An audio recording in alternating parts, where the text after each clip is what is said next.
10th standard മാത്സിലെ 8ാമത്തെ ചാപ്റ്ററായ tangents എന്ന ചാപ്റ്ററിലെ page number 188ലുള്ള 4, 5, 6 എന്നീ questions ആണ് ഈ പാർട്ടിൽ എക്സ്പ്ലെയിൻ ചെയ്യുന്നത്.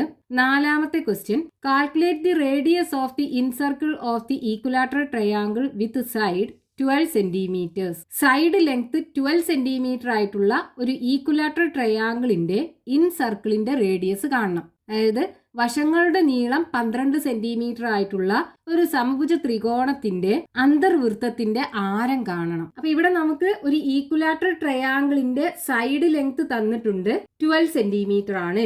ഈക്വലാറ്ററൽ ട്രയാങ്കിളിന്റെ side is equal to 12 centimetre ആണെന്ന് ക്വസ്റ്റ്യനകത്ത് തന്നിട്ടുണ്ട്. നമുക്ക് എന്ത് ചെയ്യണം? ആ ട്രയാങ്കിളിന്റെ ഇൻസർക്കിളിന്റെ റേഡിയസ് അഥവാ അന്തർവൃത്തത്തിന്റെ ആരമാണ് കാണേണ്ടത്. അപ്പൊ ഇൻസർക്കിളിന്റെ റേഡിയസ് കാണാൻ നമ്മളൊരു ഫോർമുല പഠിച്ചിട്ടുണ്ടല്ലോ, ആർ ഇസ് ഈക്വൽ ടു, അതായത് radius r is equal to area of triangle A by semi perimeter S. ഇവിടെ എ എന്ന് പറയുന്നത് ആ ഈക്വലാറ്ററൽ ട്രയാങ്കിളിന്റെ ഏരിയ, എസ് എന്ന് പറയുന്നത് ഈക്വലാറ്ററൽ ട്രയാങ്കിളിന്റെ സെമി പെരിമീറ്റർ. ഈക്വലാറ്ററൽ ട്രയാങ്കിളിന്റെ ഏരിയ കാണാനുള്ള ഫോർമുല എന്താണ്? Area of equilateral triangle is equal to √3/4 into side square equal to. ഇത് വെച്ചിട്ട് നമുക്ക് എന്ത് ചെയ്യാം? ആ ട്രയാങ്കിളിന്റെ ഏരിയ കാണാം. ട്രയാങ്കിളിന്റെ ഏരിയ കിട്ടിക്കഴിഞ്ഞാൽ അതിന്റെ സെമി പെരിമീറ്റർ കണ്ടിട്ട് ഏരിയനെ സെമി പെരിമീറ്റർ കൊണ്ട് ഡിവൈഡ് ചെയ്ത് കഴിഞ്ഞാൽ നമുക്ക് ആ ഇൻസർക്കിളിന്റെ റേഡിയസ് കിട്ടും. അപ്പൊ ആദ്യം ഏരിയ കാണാം. അപ്പൊ √3/4 ഇൻറ്റു ഇവിടെ സൈഡിന്റെ സ്ക്വയർ ആണ്, സൈഡ് 12 അല്ലേ, അപ്പൊ 12 ഇൻറ്റു 12 വരും. ഇവിടെ 12ഉം 4ഉം ക്യാൻസൽ ചെയ്യാം. 12ൽ 4 3 ടൈംസ് ഈക്വൽ ടു 3 ഇൻറ്റു 12 36 വരും. 36√3 സെന്റിമീറ്റർ സ്ക്വയർ ആണ് നമുക്ക് ആ ഈക്വലാറ്ററൽ ട്രയാങ്കിളിന്റെ ഏരിയ കിട്ടുക. ഇനി നമുക്ക് അതിന്റെ സെമി പെരിമീറ്റർ കാണണം. എസ് ഇസ് ഈക്വൽ ടു എന്താണ്? A plus B plus C അല്ലേ. A plus B plus C divided by 2. A plus B plus C എന്ന് പറഞ്ഞാൽ എന്താണ്? ഇത് ട്രയാങ്കിളിന്റെ 3 സൈഡ്സ് ആണ് ഈ എയും ബിയും സിയും. ഇവിടെ ഈക്വലാറ്ററൽ ട്രയാങ്കിൾ ആകുമ്പോൾ അതിന്റെ 3 സൈഡ്സും ഈക്വൽ ആകൂലേ? 3 സൈഡ്സും 12 സെന്റിമീറ്റർ വെച്ചാണല്ലോ ഉണ്ടാകുക. അപ്പൊ നമുക്ക് ഇവിടെ എസ് ഇസ് ഈക്വൽ ടു എന്ത് വരും? 12 പ്ലസ് 12 പ്ലസ് 12 ഡിവൈഡഡ് ബൈ 2 വരും. 12 പ്ലസ് 12 24 വരും. 24ക്ക് 12 ആഡ് ചെയ്ത് കഴിഞ്ഞാൽ 36 വരും. അപ്പൊ ഇവിടെ 36 divided by 2 equal to 18 centimetre വരും സെമി പെരിമീറ്റർ. അപ്പൊ നമുക്ക് എയും കിട്ടി എസും കിട്ടി. ഇനി നമുക്ക് റേഡിയസ് കാണാലോ. അതായത് ഇൻസർക്കിളിന്റെ റേഡിയസ് അന്തർവൃത്തത്തിന്റെ ആരം R is equal to area by S ആണ്. ഈക്വൽ ടു ഇവിടെ ഏരിയ എന്താ നമുക്ക് കിട്ടിയത്? 36√3. അപ്പൊ 36√3 ഡിവൈഡഡ് ബൈ ഇവിടെ എസ് കിട്ടിയത് 18 ഈക്വൽ ടു 36നെ 18 കൊണ്ട് ഡിവൈഡ് ചെയ്യാലോ. 2 അല്ലേ കിട്ടുക. അതായത് 36ൽ 18 2 ടൈംസ് ആണ്. അപ്പോൾ 2√3 സെന്റിമീറ്റർ കിട്ടും ആ ഈക്വലാറ്ററൽ ട്രയാങ്കിളിന്റെ ഇൻസർക്കിളിന്റെ റേഡിയസ്, അതായത് ആ സമഭുജ ത്രികോണത്തിന്റെ അന്തർവൃത്തത്തിന്റെ ആരം. Radius of the incircle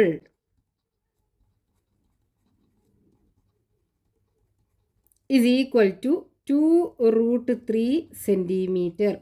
Next question, page number 188, question number 5. Calculate the radius of the incircle of a triangle with sides 13, 14 and 15 centimeters. Side ലെങ്ത്തുകൾ 13 centimetre, 14 centimetre and 15 centimetre ആയിട്ടുള്ള ഒരു ട്രയാങ്കിളിന്റെ ഇൻസർക്കിളിന്റെ റേഡിയസ് കാണണം. അതായത് വശങ്ങളുടെ നീളം 13, 14, 15 സെന്റിമീറ്റർ ആയിട്ടുള്ള ഒരു ത്രികോണത്തിന്റെ അന്തർവൃത്തത്തിന്റെ ആരം കാണണം. അപ്പൊ ഇവിടെ നമുക്ക് ക്വസ്റ്റ്യനകത്ത് ട്രയാങ്കിളിന്റെ സൈഡ്സ് തന്നിട്ടുണ്ട്. ട്രയാങ്കിളിന്റെ സൈഡ്സ് നമ്മൾ എയും ബിയും സിയും ആക്കിയല്ലേ എടുത്തത്? A B C. അപ്പൊ ഇവിടെ A equal to 15 centimetre, B is equal to 14 centimetre, C is equal to 13 centimetre. ഇങ്ങനെ 3 സൈഡ്സിന്റെയും ലെങ്ത് നമുക്ക് തന്നിട്ടുണ്ട്. നമുക്ക് എന്ത് ചെയ്യണം? ആ ട്രയാങ്കിളിന്റെ ഇൻ സർക്കിളിന്റെ റേഡിയസ് നമുക്ക് കാണണം. അപ്പൊ ഇവിടെ നമുക്ക് റേഡിയസ് കാണാനുള്ള formula R is equal to area by S ആണ്. അപ്പൊ ഇവിടെ നമുക്ക് ഈ ട്രയാങ്കിളിന്റെ 3 സൈഡ്സിന്റെ ലെങ്ത്തും ഡിഫറെന്റ് ആണ്. അപ്പൊ നമുക്ക് റേഡിയസ് കാണാനുള്ള ഫോർമുല എന്താണ്? R is equal to A by എസില് എക്ക് പകരം ഹെറോൺസ് ഫോർമുല കൊടുത്തു കഴിഞ്ഞാൽ നമുക്ക് ലാസ്റ്റ് ഒരു ഇക്വേഷൻ കിട്ടുമല്ലോ. എന്താണത്? R is equal to root of S minus A into S minus B into S minus C divided by S. ഈ ഫോർമുല വെച്ചിട്ട് നമുക്ക് ഈ ട്രയാങ്കിളിന്റെ ഇൻ സർക്കിളിന്റെ റേഡിയസ് കാണാൻ പറ്റും. അപ്പൊ ഇവിടെ ആദ്യം നമുക്ക് എസ് കാണാം. S is equal to semi perimeter. എന്ത് ചെയ്യുക? 3 സൈഡ്സിന്റെ ലെങ്ത്തും കൂടെ ആഡ് ചെയ്യുക, എന്നിട്ട് അതിനെ 2 കൊണ്ട് ഡിവൈഡ് ചെയ്യുക. അപ്പോൾ 15 plus 14 plus 13 divided by 2. 15 plus 14 29 വരും. 29ക്ക് 13 ആഡ് ചെയ്താൽ 42 വരും. അപ്പോൾ 42 divided by 2 equal to 21 centimetre കിട്ടും.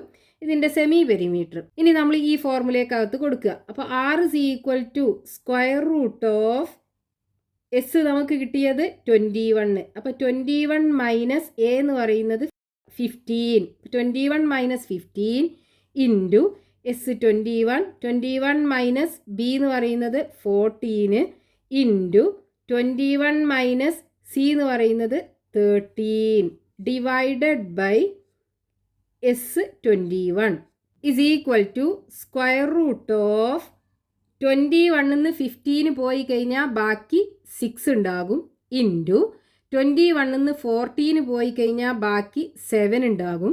21 13 പോയി കഴിഞ്ഞാൽ ബാക്കി 8 ഉണ്ടാകും. Divided by 21 is equal to square root of, നമുക്ക് ഈ 6നെ 2 ഇൻറ്റു 3 എഴുതാലോ, ഇൻറ്റു 7 ഇൻറ്റു 8 വരും. നമ്മൾ ഈ 6ന് പകരം 2 ഇൻറ്റു 3 എഴുതി. ഡിവൈഡഡ് ബൈ, ഇനി ഈ 21നെ 3 ഇൻറ്റു 7 എന്ന് എഴുതിക്കൂടെ? ഇനി നോക്കൂ, നമുക്ക് മുകളിലും 3 ഉണ്ട്, താഴെയും 3 ഉണ്ട്, ക്യാൻസൽ ചെയ്യാം. മുകളിലും 7 ഉണ്ട്, താഴെയും 7 ഉണ്ട്, ക്യാൻസൽ ചെയ്യാം. ബാക്കി എന്തുണ്ടാകും? 2ഉം 8ഉം ഉണ്ടാകും. Square root of 2 into 8 is equal to root 16. Root 16 എന്ന് പറഞ്ഞാൽ 4 ആണ് വരിക. അപ്പോൾ 4 സെൻറ്റിമീറ്റർ ആണ് ഈ ട്രയാങ്കിളിൻ്റെ ഇൻ സർക്കിളിൻ്റെ റേഡിയസ് കിട്ടുക. So radius of the in circle is equal to 4 centimeter. Next question, page number 188, question number 6. Prove that the radius of the incircle of any equilateral triangle is half the radius of its circumcircle. ഏതൊരു equilateral ട്രയാങ്കിളിന്റെയും in സർക്കിളിന്റെ radius അതിന്റെ സർക്കം സർക്കിളിന്റെ റേഡിയസിന്റെ പകുതിയാണെന്ന് prove ചെയ്യണം. അതായത് ഏതൊരു സമഭുജ ത്രികോണത്തിന്റെയും അന്തർവൃത്ത ആരം അതിന്റെ പരിവൃത്ത ആരത്തിന്റെ പകുതിയാണെന്ന് തെളിയിക്കണം. അപ്പൊ നമുക്ക് ഇവിടെ ക്വസ്റ്റ്യനകത്ത് പറഞ്ഞിട്ടുള്ളത് ഒരു ഈക്വലാറ്ററൽ ട്രയാങ്കിൾ. ഈക്വലാറ്ററൽ ട്രയാങ്കിൾ എന്ന് പറഞ്ഞാൽ 3 സൈഡ്സും ഈക്വൽ ആയിട്ടുള്ള ട്രയാങ്കിൾ ആണ്. അതിന്റെ 3 ആംഗിൾസും ഈക്വൽ ആയിരിക്കും. ഓരോ ആംഗിളും 60 ഡിഗ്രി വെച്ചായിരിക്കും ഉണ്ടാകുക. അപ്പൊ ഇവിടെ ഈ ഈക്വലാറ്ററൽ ട്രയാങ്കിളിന്റെ ഇൻ സർക്കിൾ അഥവാ അന്തർവൃത്തമാണ് ഈ വരച്ചിട്ടുള്ളത്. അതിന്റെ സർക്കം സർക്കിൾ അഥവാ പരിവൃത്തമാണ് ഈ വരച്ചിട്ടുള്ളത്. അതിന്റെ 3 വെർട്ടിസസിലൂടെയും പാസ് ചെയ്യുന്ന സർക്കിൾ, അതാണ് സർക്കം സർക്കിൾ. അതിന്റെ 3 സൈഡ്സിലൂടെയും പാസ് ചെയ്യുന്ന സർക്കിൾ, അതാണ് ഇൻ സർക്കിൾ അഥവാ അന്തർവൃത്തം. ഇനി നമുക്ക് ക്വസ്റ്റ്യനകത്ത് പറഞ്ഞിട്ടുള്ളത് എന്താണ്? ഇതിന്റെ ഇൻ സർക്കിളിന്റെ റേഡിയസ് സർക്കം സർക്കിളിന്റെ റേഡിയസിന്റെ പകുതിയാണെന്ന് തെളിയിക്കണം. അപ്പൊ ഇവിടെ നമ്മൾ ഈ ഇൻ സർക്കിളിന്റെ റേഡിയസ് വരയ്ക്കുകയാണെന്നുണ്ടെങ്കിൽ ഇതല്ലേ ഇൻ സർക്കിളിന്റെ റേഡിയസ്, സ്മോൾ ലെറ്റർ ആർ വെച്ചിട്ട് ഡിനോട്ട് ചെയ്യാം നമുക്ക്. ഇനി ഇതിന്റെ സർക്കം സർക്കിളിന്റെ റേഡിയസ് എന്ന് പറഞ്ഞാൽ ഇതിന്റെ സെന്ററിന്ന് ഈ സർക്കം സർക്കിളിലേക്കുള്ള ഡിസ്റ്റൻസ്, ഇതാണ് ഇതിന്റെ സർക്കം സർക്കിളിന്റെ റേഡിയസ് എന്ന് പറയുന്നത്. നമുക്ക് ക്യാപിറ്റൽ ആർ വെച്ചിട്ട് ഡിനോട്ട് ചെയ്യാം. ഒരു ഈക്വലാറ്ററൽ ട്രയാങ്കിൾ ആണെന്നുണ്ടെങ്കിൽ അതിന്റെ ഇൻ സർക്കിളിന്റെ സെന്ററും സർക്കം സർക്കിളിന്റെ സെന്ററും സെയിം ആയിരിക്കും. ഇൻ സർക്കിളിന്റെ സെന്റർ എന്ന് പറഞ്ഞാൽ എന്താണ്? ഈ 3 ആംഗിളിനും ആംഗിൾ ബൈസെക്ടർ വരച്ചു കഴിഞ്ഞാൽ അത് ഈ ഇൻ സർക്കിളിന്റെ സെന്ററിലായിരിക്കും 3 മീറ്റ് ചെയ്യുക. അതേപോലെ സർക്കം സർക്കിളിന്റെ സെന്റർ എന്ന് പറഞ്ഞു കഴിഞ്ഞാൽ ഈ 3 സൈഡ്സിനും പെർപെൻഡിക്കുലർ ബൈസെക്ടർ വരച്ചു കഴിഞ്ഞാൽ ആ 3 പെർപെൻഡിക്കുലർ ബൈസെക്ടറും മീറ്റ് ചെയ്യുന്ന പോയിന്റ്. നമ്മൾ സർക്കം സെന്റർ കണ്ടുപിടിക്കാൻ 2 സൈഡ്സിനെ പെർപെൻഡിക്കുലർ ബൈസെക്ടർ വരക്കുള്ളൂ. എന്നിട്ട് അതിന്റെ മീറ്റിംഗ് പോയിന്റ് ആണ് നമ്മൾ സർക്കം സെന്റർ ആക്കി എടുക്കുക. അപ്പോൾ ഈക്വലാറ്ററൽ ട്രയാങ്കിളിന്റെ കേസിലാണെന്നുണ്ടെങ്കിൽ ഈ സൈഡ്സിന് പെർപെൻഡിക്കുലർ ബൈസെക്ടർ വരച്ചു കഴിഞ്ഞാൽ അത് മീറ്റ് ചെയ്യുന്നതും ആംഗിൾ ബൈസെക്ടേഴ്സ് വരച്ചു കഴിഞ്ഞാൽ അത് മീറ്റ് ചെയ്യുന്നതും ഒരേ പോയിന്റിലായിരിക്കും. അതായത് സർക്കം സർക്കിളിന്റെയും ഇൻ സർക്കിളിന്റെയും സെന്റർ സെയിം ആയിരിക്കും. ഇനി ഇവിടെ നോക്കൂ, നമുക്കിത് ഈ സർക്കം സർക്കിളിന്റെ റേഡിയസും ഈ ഇൻ സർക്കിളിന്റെ റേഡിയസും ഈക്വലാറ്ററൽ ട്രയാങ്കിളിന്റെ സൈഡിന്റെ പകുതിയും കൂടെ ഇവിടെ നമുക്കൊരു ട്രയാങ്കിൾ ഫോം ചെയ്യുന്നുണ്ടല്ലോ. ഈ ട്രയാങ്കിളിന്റെ ആംഗിൾസ് എന്തായിരിക്കും? നോക്കൂ, നമുക്ക് ഈ സർക്കിളിന്റെ സെന്റർ കിട്ടണം എന്നുണ്ടെങ്കിൽ, അതായത് ഇൻ സർക്കിളിന്റെ സെന്റർ കിട്ടണം എന്നുണ്ടെങ്കിൽ ആംഗിൾ ബൈസെക്ടർ അല്ലേ വരയ്ക്കുക.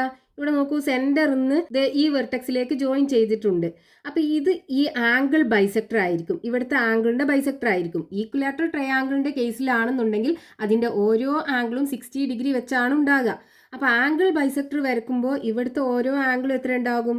30 ഡിഗ്രി വെച്ചായിരിക്കും ഉണ്ടാകുക. 60ന്റെ പകുതി 30 ഇവിടെയും 30 ഇവിടെയും വരും. ഇനി ഇവിടെ ഇത് ഇൻസർക്കിളിന്റെ റേഡിയസ് ആണ്, ഇതാണെന്നുണ്ടെങ്കിൽ ടാൻജന്റ് ആണ്. അപ്പോൾ ഇവിടുത്തെ ആംഗിൾ 90 ഡിഗ്രി ആയിരിക്കും.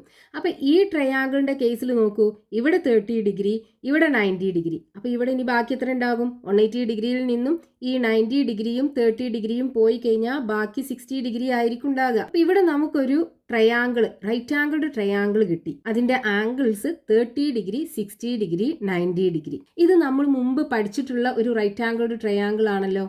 Triangle angles 60 degree, 30 degree, 90 degree ആയിട്ടുള്ള ഒരു റൈറ്റ് ആംഗിൾഡ് ട്രയാങ്കിൾ.